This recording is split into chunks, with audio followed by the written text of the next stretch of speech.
저는 최미숙이라고 합니다. 올해 70살이죠. 남편과 함께 30년을 운영했던 분식집을 작년에 정리했습니다. 새벽 5시에 일어나 밤 10시까지 일하던 삶이었죠. 허리도 아프고 다리도 아팠지만 외동딸 수진이를 대학까지 보내야 했으니까요.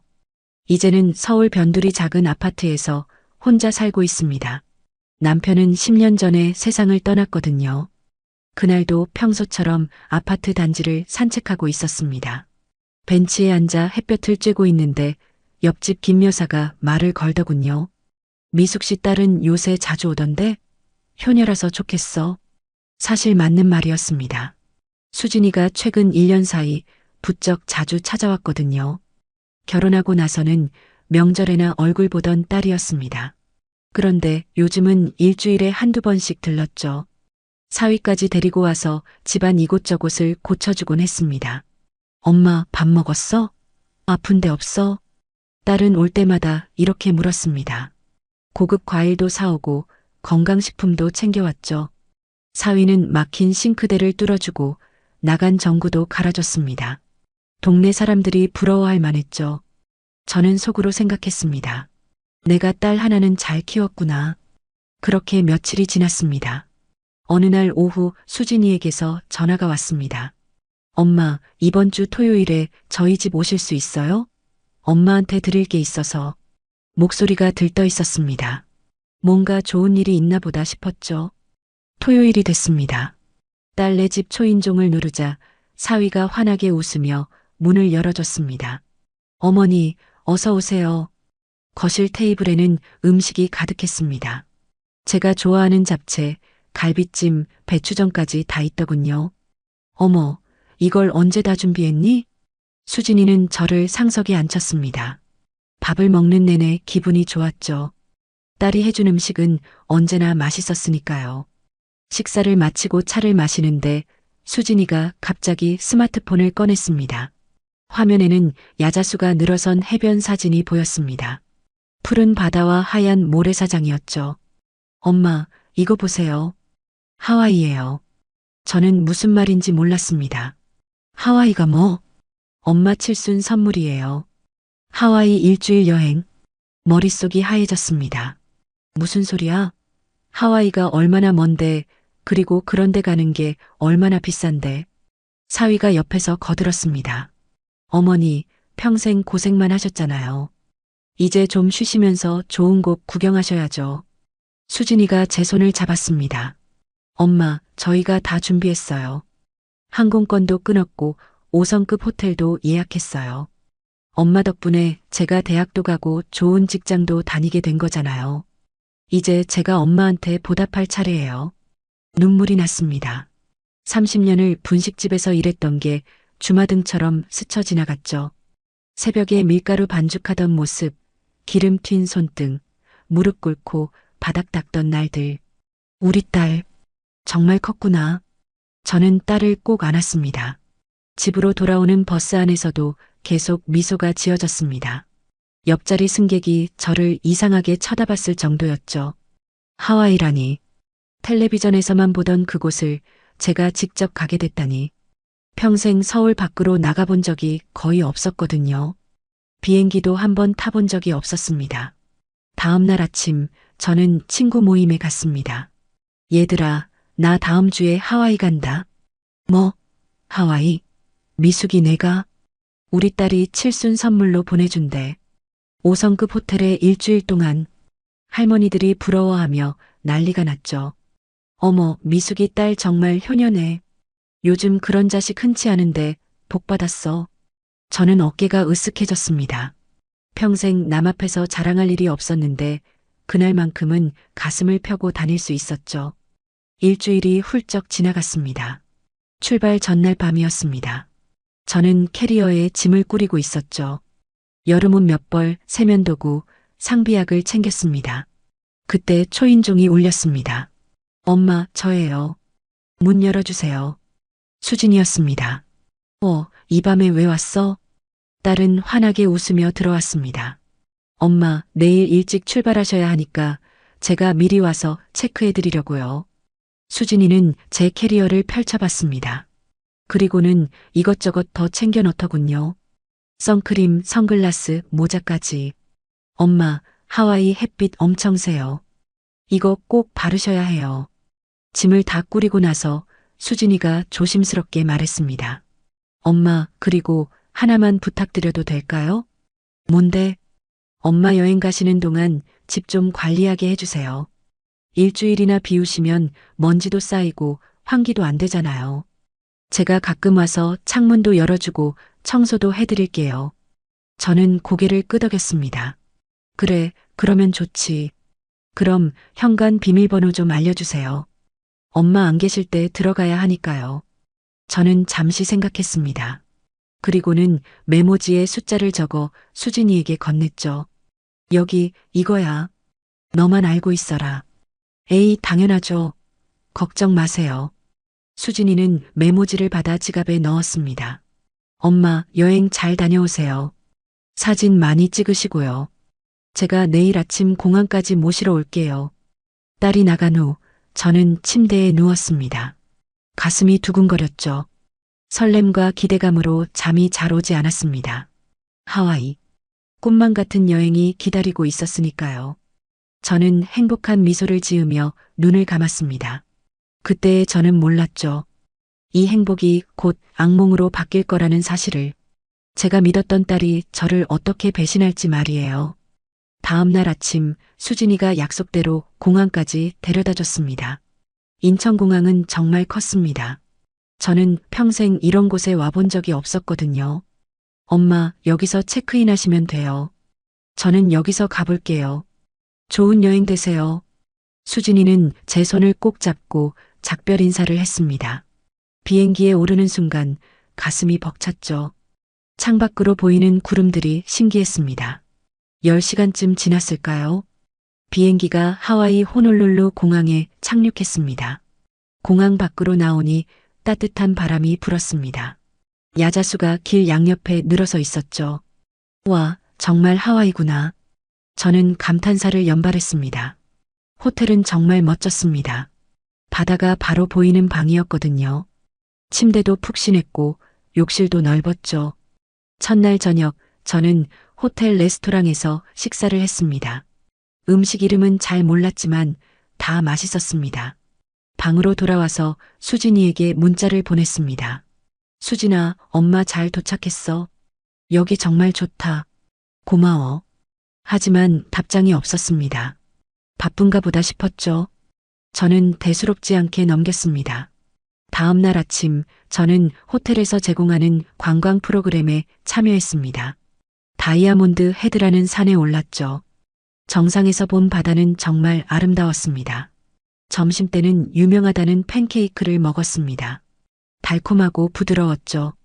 오후에는 와이키키 해변을 걸었습니다. 모래가 하얗고 바다가 투명했습니다. 저는 다시 수진이에게 문자를 보냈습니다. 수진아, 엄마 너무 좋다. 사진도 많이 찍었어. 고마워. 역시 답장이 없었습니다. 이상했습니다. 평소 수진이는 문자를 보내면 바로바로 답장하는 편이었거든요. 저는 전화를 걸어봤습니다. 신호는 갔지만 받지 않았습니다. 한 번, 두 번, 세 번. 계속 받지 않았죠. 불안한 마음이 들기 시작했습니다. 셋째 날 아침이었습니다. 저는 호텔 조식을 먹으면서도 계속 수진이 생각만 했습니다. 왜 전화를 안 받을까? 무슨 일이 생긴 걸까? 오전 내내 수진이에게 전화를 걸었습니다. 10번도 넘게 걸었죠. 하지만 한 번도 받지 않았습니다. 사위에게도 전화를 걸어봤습니다. 역시 받지 않더군요. 이건 뭔가 이상했습니다. 저는 그날 예정된 관광도 취소했습니다. 호텔방에서 계속 전화만 걸었죠. 밤이 됐습니다. 저는 잠을 이룰 수 없었습니다. 침대에 누워 천장만 바라봤죠. 머릿속으로 온갖 생각이 스쳐 지나갔습니다. 수진이한테 무슨 일이 생긴 건 아닐까? 교통사고라도 난 걸까? 아니면 아픈 건 아닐까? 가슴이 답답했습니다. 넷째 날 아침 저는 호텔 프런트에 내려갔습니다. 한국으로 전화 좀 걸고 싶은데요. 직원이 친절하게 도와줬습니다. 저는 수진이 집 근처 사는 친구에게 전화를 걸었습니다. 여보세요? 순자야, 나 미숙이야. 어머, 미숙이? 하와이는 잘 간 거야? 응. 그런데 수진이 연락이 안 돼서 그러는데 혹시 수진이 집에 가서 확인 좀 해줄 수 있어? 순자는 잠깐 기다리라더니 2시간 후에 다시 전화를 걸어왔습니다. 미수가 수진이네 집에 가봤는데 아무도 없더라. 벨 눌러도 대답 없고 저는 더욱 불안해졌습니다. 5째 날이었습니다. 저는 관광은 아예 포기했습니다. 호텔방에서 계속 전화만 걸었죠. 수진이 사위, 수진이 친구들. 생각나는 번호란 번호는 다 돌렸습니다.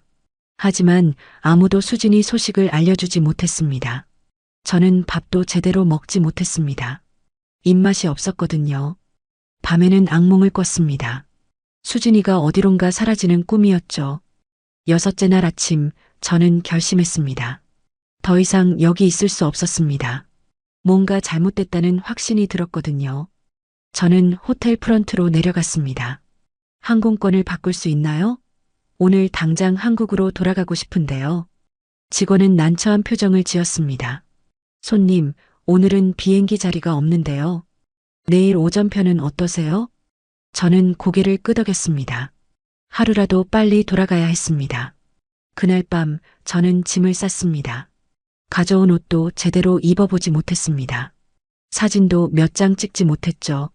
하지만 그런 건 중요하지 않았습니다. 수진이가 걱정됐습니다. 뭔가 큰일이 난 것 같았거든요. 저는 침대에 앉아 또 수진이에게 전화를 걸었습니다.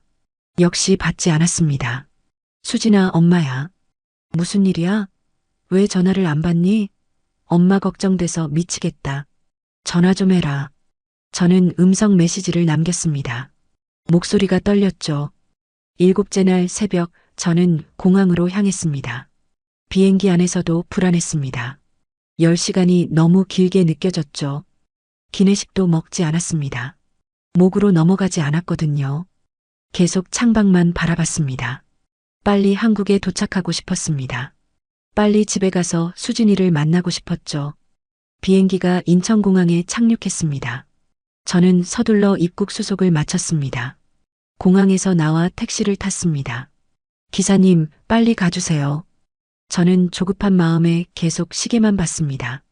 2시간쯤 지났을까요? 드디어 제가 사는 아파트 단지가 보였습니다. 저는 택시비를 내고 급하게 내렸습니다. 엘리베이터를 타고 제 집이 있는 층에 올라갔죠. 복도를 걸어가는데 가슴이 두근거렸습니다. 제 집 현관문 앞에 섰습니다. 저는 비밀번호를 눌렀습니다. 삐삐삐. 빨간 불이 들어왔습니다. 비밀번호가 틀렸다는 신호였습니다. 저는 다시 천천히 눌러봤습니다. 삐삐삐. 또 빨간 불이 들어왔습니다. 식은땀이 났습니다. 비밀번호가 바뀌어 있었습니다. 손이 떨렸습니다. 저는 다시 한번 비밀번호를 눌러봤습니다. 천천히 정확하게. 삐삐삐. 빨간 불. 비밀번호가 분명히 바뀌어 있었습니다. 머리가 하얘졌습니다. 도대체 무슨 일이 일어난 걸까요? 저는 비틀거리며 복도 벽에 기댔습니다. 그때 옆집 문이 열렸습니다. 어머, 미숙 씨? 옆집 아주머니였습니다. 미숙 씨, 이사 가신 줄 알았어요. 저는 아주머니를 멍하니 바라봤습니다. 네? 무슨 소리예요? 딸 부부가 며칠 전부터 짐을 빼더라고요. 큰 트럭까지 왔었어요. 저는 당연히 미숙 씨도 같이 이사 가시는 줄 알았죠. 심장이 멎는 것 같았습니다. 언제요? 언제 짐을 뺐는데요? 한 사흘 전쯤? 아침부터 저녁까지 왔다 갔다 하더라고요. 저는 다리에 힘이 풀렸습니다. 주저앉을 것 같았죠. 미숙 씨, 괜찮으세요? 얼굴이 너무 안 좋은데.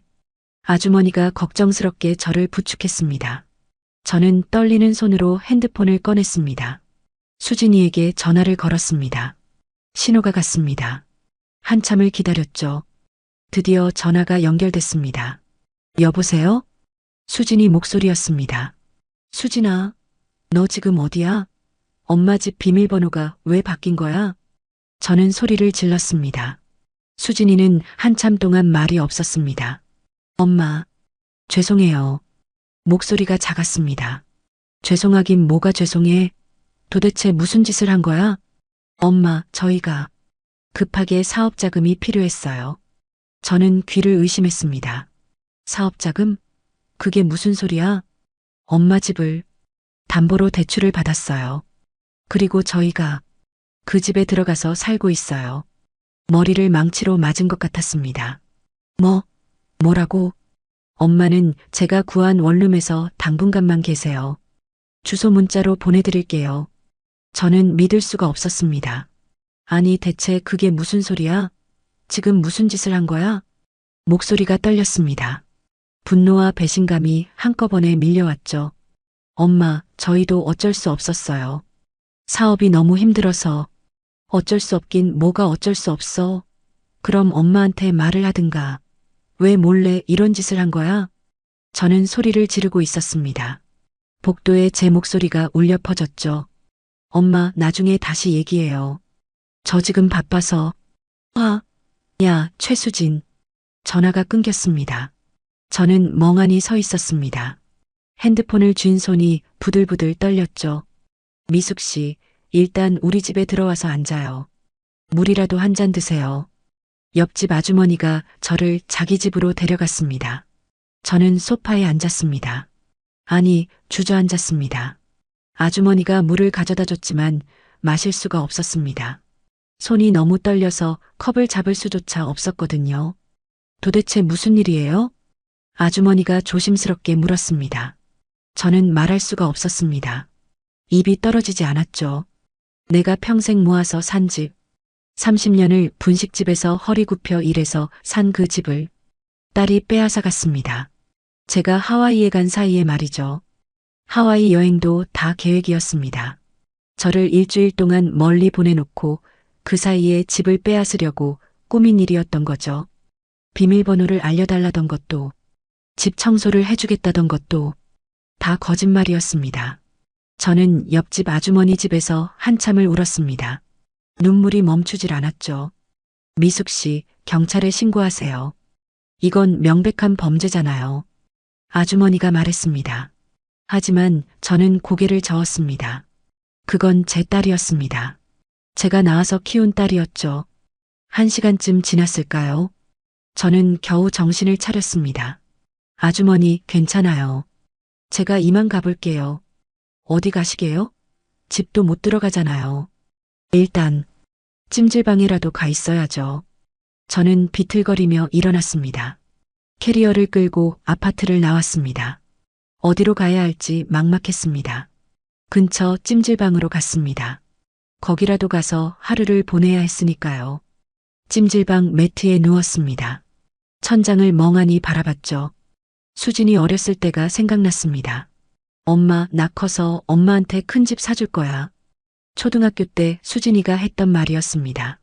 엄마, 나 공부 열심히 해서 돈 많이 벌어서 엄마 편하게 해줄게. 중학교 때 했던 말도 생각났죠. 그 딸이, 그 착했던 딸이 저를 이렇게 배신했습니다. 눈물이 또 났습니다. 저는 매트에 얼굴을 묻고 소리 없이 울었습니다. 다음 날 아침이었습니다. 저는 일어나서 세면장으로 갔습니다. 거울에 비친 제 얼굴은 처참했습니다. 눈이 퉁퉁 부어 있었죠. 휴대폰을 확인했습니다. 수진이에게서 문자가 와 있었습니다. 엄마, 원룸 주소예요. 거기 가서 계세요. 월세는 제가 낼게요. 주소가 적혀 있었습니다. 저는 핸드폰을 꽉 쥐었습니다. 아니었습니다. 저는 그렇게 살 수 없었습니다. 딸이 준 원룸에서 살면서 딸 눈치나 보고 사는 삶. 그건 제가 원하는 게 아니었죠. 저는 결심했습니다. 찜질방을 나와서 주민센터로 향했습니다. 주민센터 직원에게 사정을 설명했습니다. 직원은 놀란 표정으로 저를 바라봤습니다. 어르신, 그건 명백한 범죄예요. 법률구조공단에 연락하셔야 해요. 직원이 번호를 적어줬습니다. 저는 그 자리에서 전화를 걸었습니다. 여보세요? 상담 좀 받고 싶은데요. 목소리가 떨렸지만 저는 또박또박 설명했습니다. 상담원이 말했습니다. 어르신, 내일 오전에 사무실로 오실 수 있으세요? 변호사님과 직접 상담하시는 게 좋겠어요. 네, 알겠습니다. 저는 전화를 끊었습니다. 가슴속에서 뭔가 올라왔습니다. 분노였습니다. 아니, 분노보다 더 강한 감정이었죠. 배신감이었습니다. 제가 평생을 바쳐 키운 딸이 저를 이렇게 배신했다는 사실, 그 사실이 저를 미치게 만들었습니다. 하지만 저는 무너지지 않기로 했습니다. 저는 제 권리를 찾을 것입니다. 딸이든 누구든 저를 이렇게 짓밟을 수는 없었습니다. 저는 주민센터를 나왔습니다. 주먹을 꽉 쥐었죠. 싸울 준비가 됐습니다. 다음 날 아침 저는 일찍 일어났습니다. 찜질방 세면대에서 얼굴을 씻었죠. 거울을 보니 여전히 눈이 부어 있었습니다. 하지만 저는 화장을 했습니다. 초췌한 모습으로 변호사를 만날 수는 없었거든요. 법률구조공단 사무실은 시청 근처에 있었습니다. 저는 버스를 2번 갈아타고 그곳에 도착했습니다. 최미숙 어르신이세요? 접수처 직원이 반갑게 맞아줬습니다. 네, 맞습니다. 이쪽으로 오세요. 김 변호사님이 기다리고 계세요. 상담실로 들어갔습니다. 30대 중반쯤 되어 보이는 여자 변호사가 일어나서 악수를 청했습니다. 어르신 앉으세요. 편하게 말씀하시면 됩니다. 저는 의자에 앉았습니다. 손이 떨렸지만 최대한 침착하게 말했습니다. 제 딸이요. 제 집을 빼앗아 갔습니다. 변호사는 노트북을 열고 제 이야기를 듣기 시작했습니다. 저는 처음부터 차근차근 설명했습니다. 하와이 여행 이야기, 비밀번호를 알려준 일, 집에 돌아왔더니 비밀번호가 바뀌어 있던 것, 딸의 전화 내용까지. 변호사는 심각한 표정으로 고개를 끄덕였습니다. 어르신, 집 등기부등본 떼어보셨어요? 아니요, 그게 뭔지 잘 몰라서요. 지금 바로 확인해 봐야겠어요. 등기소 가시면 됩니다. 변호사가 등기소 주소를 적어줬습니다. 어르신, 집이 어르신 명의인데 무단으로 담보를 설정했다면 이건 명백한 사문서 위조예요. 형사처벌 대상입니다. 저는 고개를 끄덕였습니다. 등기부등본 떼서 다시 오세요. 그걸 보고 정확한 상담을 해드릴게요. 저는 법률구조공단을 나와 곧장 등기소로 향했습니다. 등기소는 처음 가보는 곳이었습니다. 직원에게 물어물어 민원실을 찾았죠. 등기부등본 발급하려고 하는데요. 주소 적어주세요. 저는 떨리는 손으로 제 집 주소를 적었습니다. 10분쯤 기다렸을까요? 직원이 서류를 건네줬습니다. 저는 그 자리에서 서류를 펼쳐봤습니다. 한자와 법률 용어가 많아서 이해하기 어려웠습니다. 하지만 한 부분이 눈에 들어왔습니다. 근저당권 설정. 채권 최고액 2억 5천만 원. 제 집에 2억 5천만 원 대출이 잡혀 있었습니다. 채무자는 최수진. 제 딸이었죠. 손에 쥔 서류가 흔들렸습니다. 저는 의자에 주저앉았습니다. 정말이었습니다. 딸이 정말로 제 집을 담보로 대출을 받았던 거죠. 어르신, 괜찮으세요? 직원이 걱정스럽게 물었습니다. 저는 고개를 저었습니다. 괜찮을 리가 없었죠. 등기소를 나와 다시 법률구조공단으로 향했습니다. 김 변호사에게 등기부등본을 보여줬습니다. 변호사는 서류를 꼼꼼히 살펴봤습니다. 어르신, 이거 큰일인데요. 변호사의 표정이 어두워졌습니다. 따님이 어르신 도장을 위조해서 대출을 받았어요. 여기 보세요. 근저당권 설정 날짜가 어르신이 하와이 가신 날이에요. 저는 서류를 다시 봤습니다. 정말 제가 하와이로 출발한 다음 날이었습니다. 그리고 여기 위임장이 첨부돼 있는데요. 이것도 위조된 거예요. 어르신이 서명하신 적 없으시죠? 네, 전혀 없습니다. 이건 사문서 위조죠. 그리고 사기예요. 형법 위반입니다. 변호사가 말했습니다. 저는 심호흡을 했습니다. 제 딸을 고소해야 하는 건가요? 목소리가 떨렸습니다. 아무리 배신당했어도 그건 제가 낳은 딸이었거든요. 변호사는 잠시 말이 없었습니다. 그러다 조심스럽게 입을 열었습니다. 어르신, 이건 어르신이 결정하셔야 해요. 하지만 제 생각엔 고소하셔야 합니다. 그래야 집을 되찾으실 수 있어요. 저는 한참을 고민했습니다. 창밖을 바라봤죠. 하늘이 흐렸습니다. 비가 올 것 같았습니다. 얼마나 걸릴까요? 재판은 보통 6개월에서 1년 정도 걸려요. 하지만 증거가 명확하니까 어르신이 이기실 겁니다. 저는 고개를 끄덕였습니다. 알겠습니다. 고소하겠습니다. 변호사는 고소장을 준비하기 시작했습니다. 저는 딸의 인적사항을 하나하나 말했습니다. 이름, 주민등록번호, 주소. 제 입에서 나오는 딸의 정보들이 낯설게 느껴졌습니다. 고소장 작성이 끝났습니다. 어르신, 여기 서명해 주세요. 저는 펜을 들었습니다. 손이 떨렸지만 저는 또박또박 서명했습니다. 최미숙. 제 이름을 쓰는 순간 눈물이 났습니다. 어르신, 우세요? 아니에요, 괜찮아요. 저는 서둘러 눈물을 닦았습니다. 이제 경찰서에 가서 고소장을 제출하셔야 해요. 제가 동행하겠습니다. 변호사가 일어났습니다. 저희는 함께 경찰서로 향했습니다. 경찰서는 법률구조공단에서 멀지 않았습니다. 민원실로 들어갔습니다. 고소장 접수하려고 합니다. 변호사가 말했습니다. 경찰관이 서류를 받아 살펴봤습니다. 피고소인이 따님이시네요? 경찰관이 조심스럽게 물었습니다. 네, 맞습니다. 저는 담담하게 대답했습니다. 혹시 합의 의사는 없으신가요? 가족 간 일이니까. 없습니다. 끝까지 가겠습니다. 제 목소리는 단호했습니다. 경찰관은 더 이상 묻지 않고 서류를 접수했습니다. 조사 일정 잡히면 연락드리겠습니다. 경찰서를 나왔습니다. 변호사가 말했습니다. 어르신, 잘 결정하셨어요. 힘드시겠지만 끝까지 힘내세요. 고맙습니다, 변호사님. 저는 인사를 하고 헤어졌습니다. 혼자 길을 걷는데 다리가 후들거렸습니다. 벤치를 찾아 앉았죠. 제가 오늘 무슨 일을 한 걸까요? 제 딸을 고소했습니다. 제가 낳아서 키운 딸을 경찰에 신고했죠. 가슴이 찢어지는 것 같았습니다. 하지만 저는 후회하지 않았습니다. 딸이 먼저 저를 배신했습니다. 효도 여행이라는 달콤한 말로 저를 속였죠. 제 평생의 재산을 빼앗아 갔습니다. 이건 용서할 수 없는 일이었습니다. 저는 벤치에서 일어났습니다. 해가 지고 있었습니다. 저는 다시 찜질방으로 향했습니다. 오늘 밤도 그곳에서 보내야 했으니까요. 하지만 저는 이제 희망이 생겼습니다. 제 집을 되찾을 수 있다는 희망, 제 권리를 찾을 수 있다는 희망이었죠. 저는 절대 포기하지 않을 겁니다. 딸이든 누구든 저는 끝까지 싸울 것입니다. 그것이 제가 선택한 길이었습니다.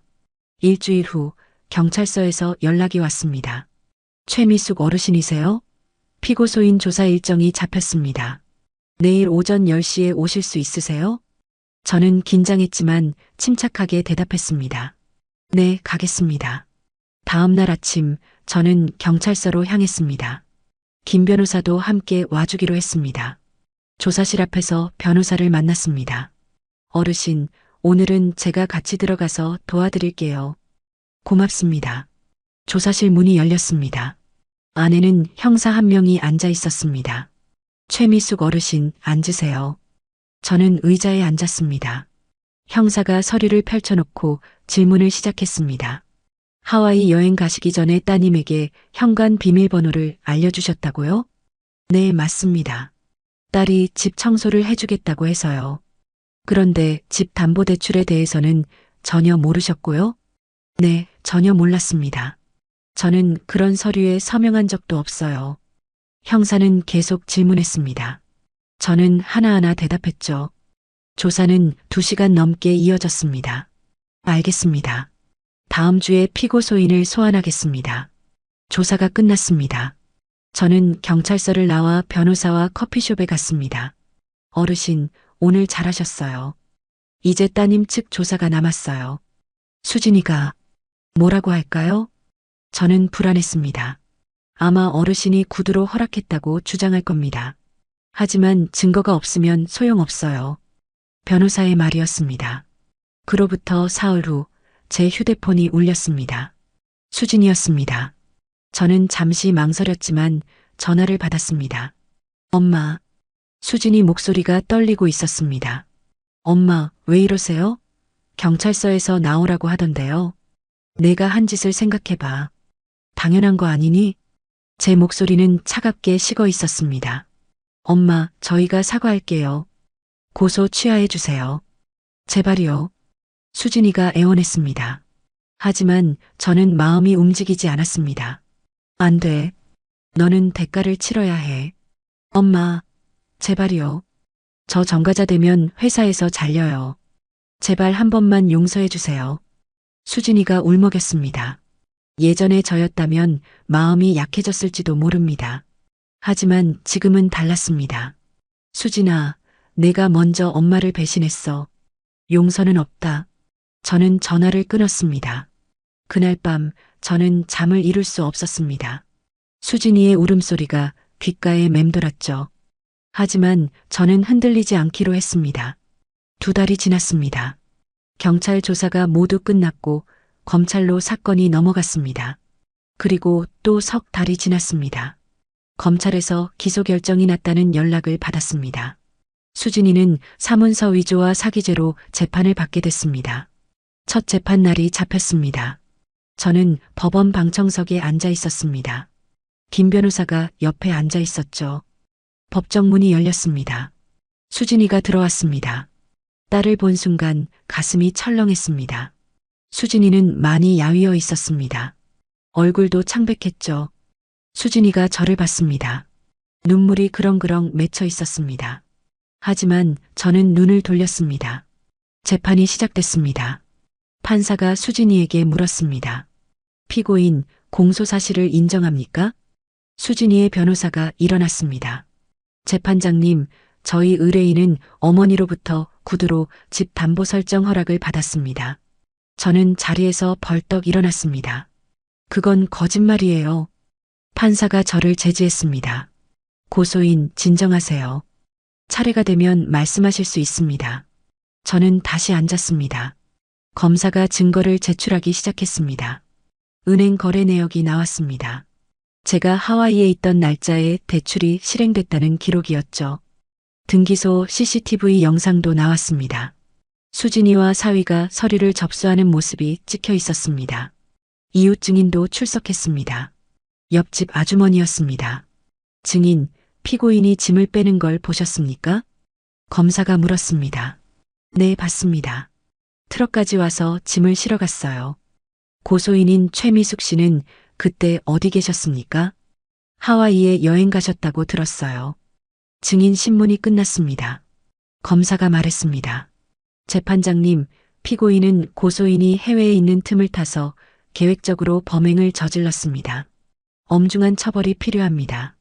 이번엔 수진이 변호사가 반박했습니다. 재판장님, 피고인은 사업이 어려워 어쩔 수 없었습니다. 그리고 어머니께 나중에 갚으려고 했습니다. 판사가 수진이에게 직접 물었습니다. 피고인, 마지막으로 할 말 있습니까? 수진이가 일어났습니다. 저를 바라봤죠. 엄마, 정말 죄송해요. 목소리가 떨렸습니다. 저희가 너무 힘들었어요. 사업이 망하면 빚쟁이들한테 쫓기게 될 것 같았어요. 그래서 이런 짓을 했어요. 수진이가 울기 시작했습니다. 하지만 엄마를 속인 건 정말 잘못했어요. 용서해 주세요. 제발이요. 수진이가 무릎을 꿇었습니다. 법정 안이 술렁였습니다. 저는 그 모습을 가만히 바라봤습니다. 예전에 저였다면 달려가서 딸을 일으켜 세웠을 겁니다. 하지만 지금은 달랐습니다. 저는 자리에서 일어났습니다. 판사가 허락했죠. 수진아. 제 목소리는 차분했습니다. 내가 힘들면 엄마한테 말을 했어야지. 왜 엄마를 속였니? 수진이가 고개를 들었습니다. 내가 정말 엄마 생각을 했다면 이런 짓은 하지 않았을 거야. 넌 그냥 내 욕심만 생각한 거야. 제 말이었습니다. 이건 용서할 수 없어. 넌 엄마를 배신했어. 평생 일해서 모은 걸 한순간에 빼앗아갔잖아. 수진이가 소리내어 울었습니다. 하지만 저는 더 이상 말하지 않았습니다. 판사가 말했습니다. 오늘 재판은 여기까지입니다. 다음 기일은 한 달 후입니다.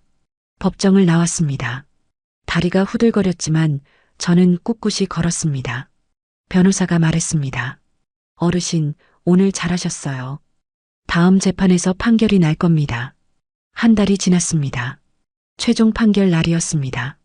저는 다시 법정에 앉아 있었습니다. 판사가 판결문을 읽기 시작했습니다. 피고인 최수진은 고소인의 집을 무단으로 담보 설정하여 대출을 받았습니다. 이는 사문서 위조 및 사기죄에 해당합니다.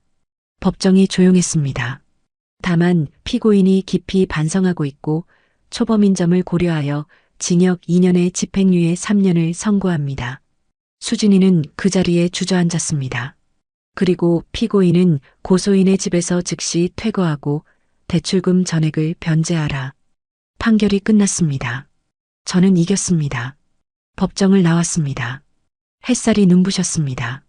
김 변호사가 제 손을 꼭 잡았습니다. 어르신, 축하드려요. 이기셨어요. 저는 고개를 끄덕였습니다. 기쁘다기보다는 허전했습니다. 이긴 건 맞지만 제 딸이 범죄자가 됐으니까요. 이제 집을 되찾으실 수 있어요. 강제 집행 신청하시면 됩니다. 변호사가 말했습니다. 저는 깊게 숨을 들이쉬었습니다. 네, 알겠습니다. 이틀 후 집행관과 함께 제 집으로 갔습니다. 1년 만에 처음 가보는 집이었습니다. 현관 앞에 섰습니다. 집행관이 문을 두드렸습니다.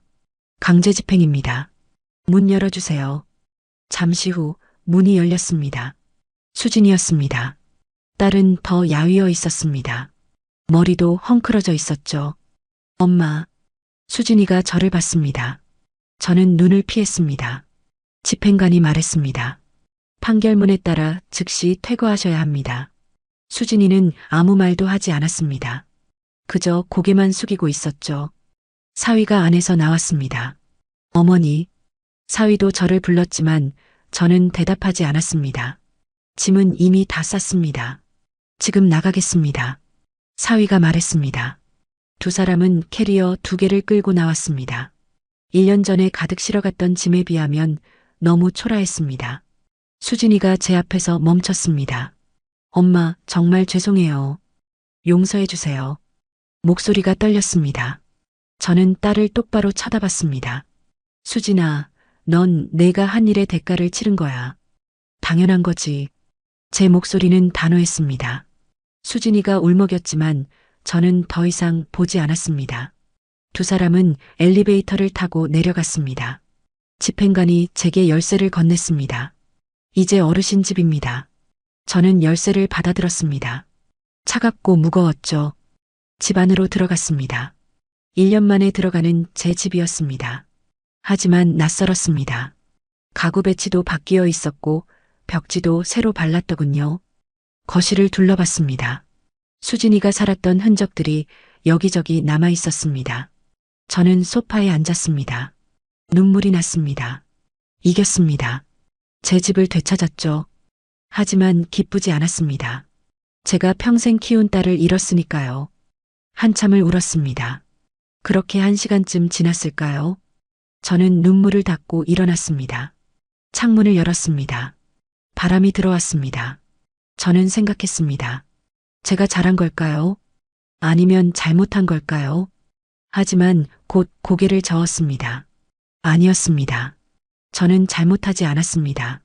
수진이가 잘못한 겁니다. 딸이 먼저 저를 배신했죠. 저는 제 권리를 찾았을 뿐입니다. 그날 밤 저는 제 집 침대에서 잤습니다. 1년 만에 제 침대였습니다. 편할 줄 알았는데 잠이 오지 않았습니다. 천장만 바라봤죠. 다음 날 아침 저는 은행으로 갔습니다. 대출금 문제를 정리해야 했거든요. 은행 직원이 설명해 줬습니다. 어르신, 판결문대로 피고인이 대출금을 갚아야 합니다. 만약 안 갚으면 강제 집행으로 회수할 수 있어요. 애들이 돈이 있을까요? 저는 물었습니다. 글쎄요, 그건 저희가 확인해 봐야 알 수 있습니다. 직원이 대답했습니다. 일주일이 지났습니다. 수진이로부터 연락이 왔습니다. 문자였습니다. 엄마, 대출금 갚을 돈이 없어요. 시간을 좀 주세요. 저는 문자를 보고 한숨을 쉬었습니다. 돈이 없다는 건 예상했던 일이었습니다. 김 변호사에게 전화를 걸었습니다. 변호사님, 딸이 대출금을 갚을 돈이 없대요. 그럼 재산 압류를 신청하셔야 해요. 월급이라도 압류할 수 있습니다. 변호사가 말했습니다. 저는 망설였습니다. 딸의 월급까지 압류하면 수진이는 어떻게 살까요? 하지만 저도 살아야 했습니다. 은행 대출 이자가 계속 나가고 있었거든요. 알겠습니다. 신청하겠습니다. 저는 결정했습니다. 한 달이 지났습니다. 법원에서 수진이의 월급 3분의 1을 압류한다는 결정이 났습니다. 수진이에게서 또 문자가 왔습니다. 엄마, 제발요. 월급 압류 풀어주세요. 저희 먹고 살 수가 없어요. 저는 문자를 읽고 휴대폰을 내려놓았습니다. 대답하지 않았습니다. 2달이 지났습니다. 조금씩 대출금이 갚아지고 있었습니다. 당장 다 받을 수는 없었지만 천천히라도 받아낼 생각이었습니다. 그날 밤 저는 유언장을 꺼냈습니다. 예전에 쓴 유언장이었죠. 거기엔 이렇게 적혀 있었습니다. 내 모든 재산은 딸 최수진에게 상속한다. 저는 그 유언장을 찢었습니다. 그리고 새로운 유언장을 썼습니다. 딸 최수진에게는 법적 최소 상속분만 준다. 나머지는 자선단체에 기부한다. 유언장을 봉투에 넣고 공증을 받으러 갔습니다. 공증사무소 직원이 물었습니다. 따님에게 최소 상속분만 주시는 이유가 있으신가요? 네, 있습니다. 저는 담담하게 대답했습니다. 공증이 끝났습니다. 집으로 돌아오는 길 저는 홀가분했습니다. 제가 죽어도 수진이 손에 제 재산이 많이 들어가지 않을 겁니다. 그게 제가 할 수 있는 마지막 복수였습니다. 집에 도착했습니다. 현관문을 열고 들어갔죠. 저는 거울 앞에 섰습니다. 1년 전보다 많이 늙어 보였습니다. 하지만 눈빛은 더 강해져 있었습니다. 저는 제 자신에게 말했습니다. 미수가 잘했어. 넌 당당하게 내 권리를 찾았어. 그렇습니다. 저는 후회하지 않습니다. 딸을 잃었지만 제 존엄을 지켰습니다. 유언장을 작성하고 한 달쯤 지났을까요? 명절이 다가오고 있었습니다. 추석이었습니다. 예전 같았으면 수진이가 찾아왔을 시기였죠.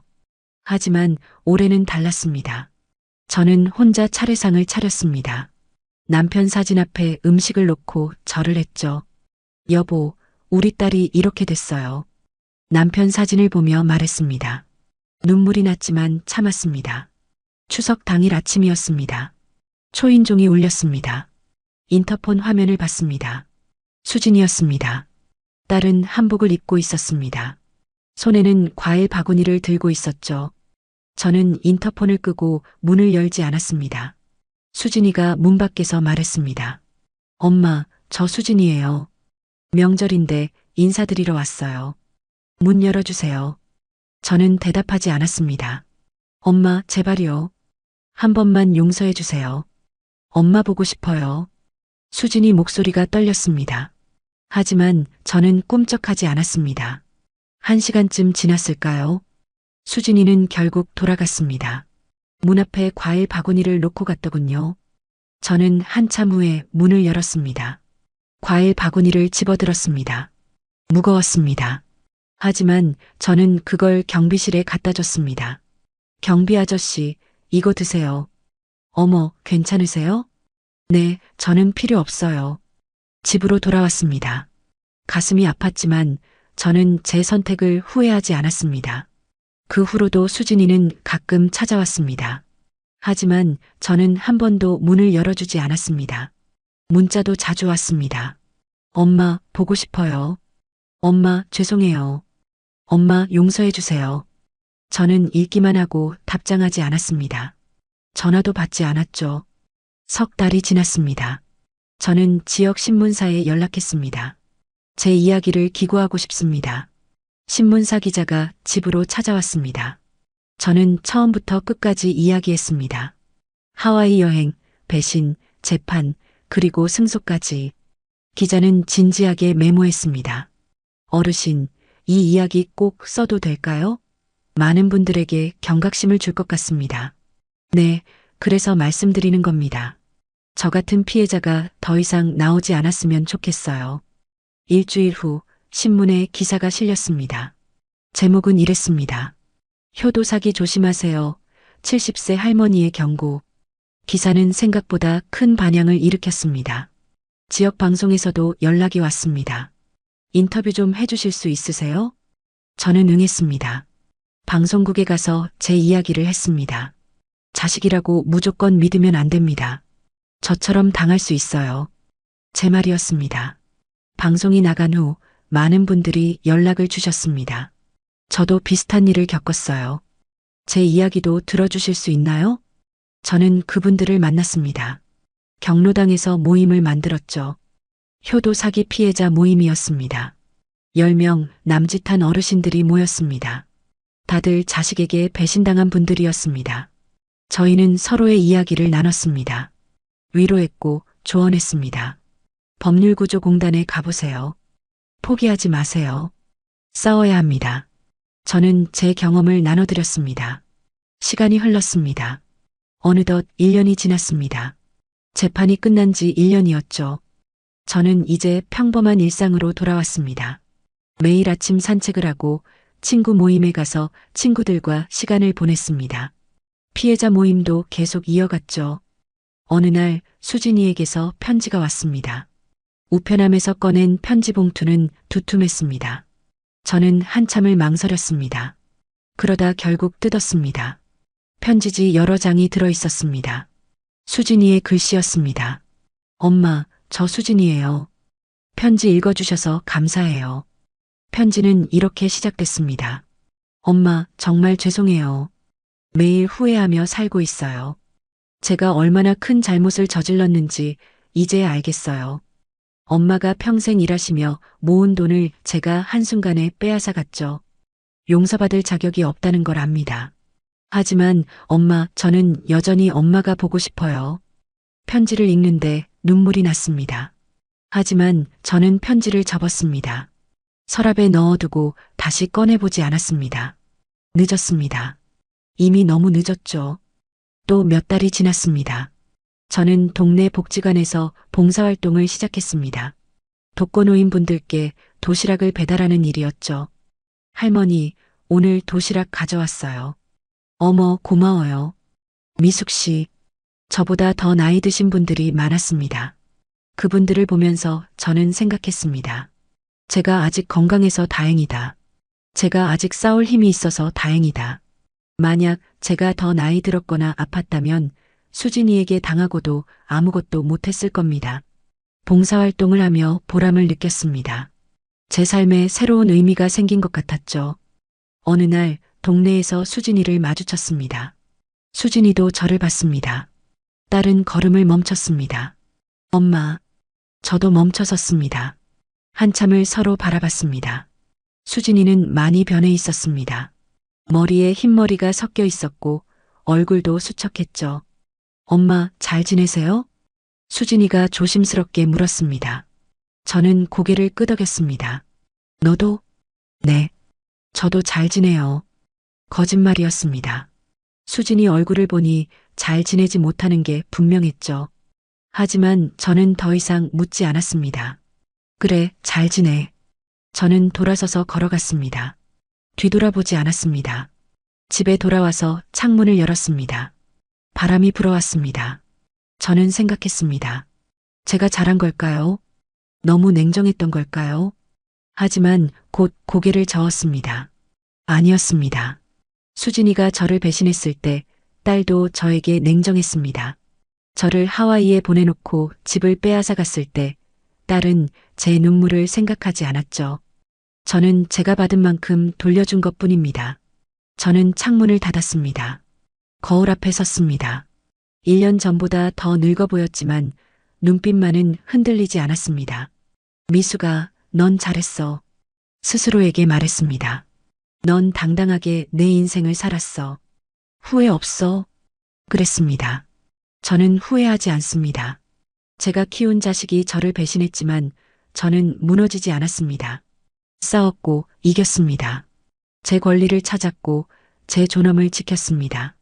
이제 저는 남은 인생을 제 방식대로 살 겁니다. 누구의 눈치도 보지 않고 누구에게도 기대지 않고 혼자서도 당당하게. 그것이 제가 선택한 삶입니다. 저는 미소 지었습니다. 평화로운 미소였습니다.